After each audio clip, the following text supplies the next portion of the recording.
Dr. Seward's Diary. 13 September. Called at the Berkeley and found Van Helsing, as usual, up to time. The carriage ordered from the hotel was waiting. The professor took his bag, which he always brings with him now. Let all be put down exactly. Van Helsing and I arrived at Hillingham at 8 o'clock. It was a lovely morning. The bright sunshine and all the fresh feeling of an early autumn seemed like the completion of nature's annual work. The leaves were turning to all kinds of beautiful colors, but had not yet begun to drop from the leaves. When we entered, we met Mrs. Westruna, coming out of the morning room. She is always an early riser. She greeted us warmly and said, "You will be glad to know that Lucy is better. The dear child is still asleep. I looked into her room and saw her, but did not go in, lest I should disturb her." The professor smiled and looked quite jubilant. He rubbed his hands together and said, "Aha! I thought I had diagnosed the case. My treatment is working." To which she answered, "You must not take all the credit to yourself, Doctor. Lucy's state this morning is due in part to me." "How you do mean, ma'am?" asked the professor. "Well, I was anxious about the dear child in the night and went into her room. She was sleeping soundly, so soundly that even my coming did not wake her. But the room was awfully stuffy. There were a lot of those horrible, strong-smelling flowers about everywhere, and she had actually a bunch of them around her neck. I feared that the heavy odor would be too much for the dear child in her weak state, so I took them all away and opened a bit of the window to let in a little fresh air. You will be pleased with her, I'm sure." She moved off into her boudoir, where she usually breakfasted early. As she had spoken, I watched the professor's face and saw it turn ashen gray. He had been able to retain his self-command whilst the poor lady was present, for he knew her state and how mischievous a shock would be. He actually smiled on her as he held open the door for her to pass into her room. But the instant she had disappeared, he pulled me, suddenly and forcibly, into the dining room and closed the door. Then, for the first time in my life, I saw Van Helsing break down. He raised his hands over his head in a sort of mute despair, and then beat his palms together in a helpless way. Finally, he sat down on a chair, and putting his hands before his face, began to sob, with loud, dry sobs that seemed to come from the very racking of his heart.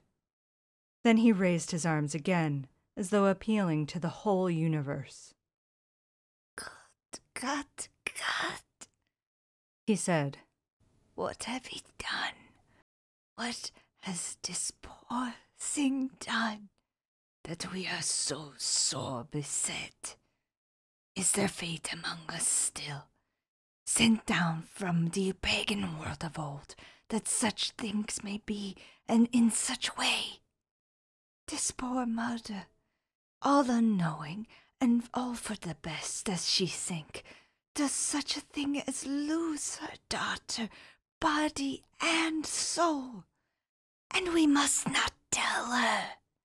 We must not even warn her, or she die, and then both die. Oh, how we are beset!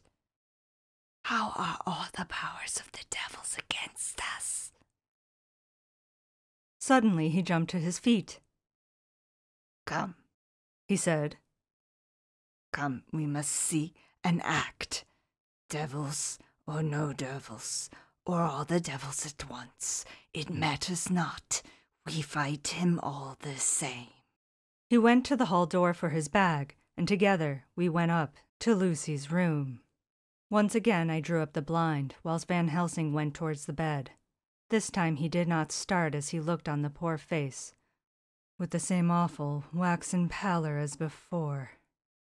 He wore a look of stern sadness and infinite pity.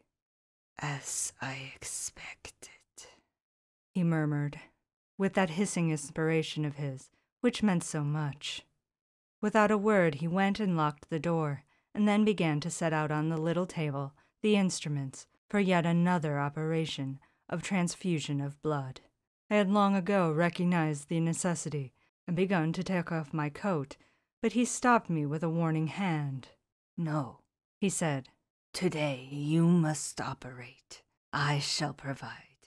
You are weakened already." As he spoke, he took off his coat and rolled up his shirt sleeve.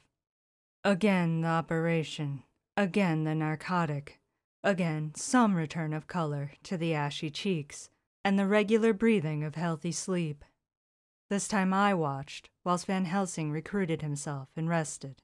Presently he took an opportunity of telling Mrs. Westerna that she must not remove anything from Lucy's room without consulting him, that the flowers were of medicinal value, and that the breathing of their odor was part of the system of cure. Then he took over the care of the case himself, saying he would watch this night and the next, and would send me word when to come. After another hour, Lucy waked from her sleep, fresh and bright, and seemingly not much worse for her terrible ordeal. What does it all mean? I am beginning to wonder if my long habit of life amongst the insane is beginning to tell upon my own brain.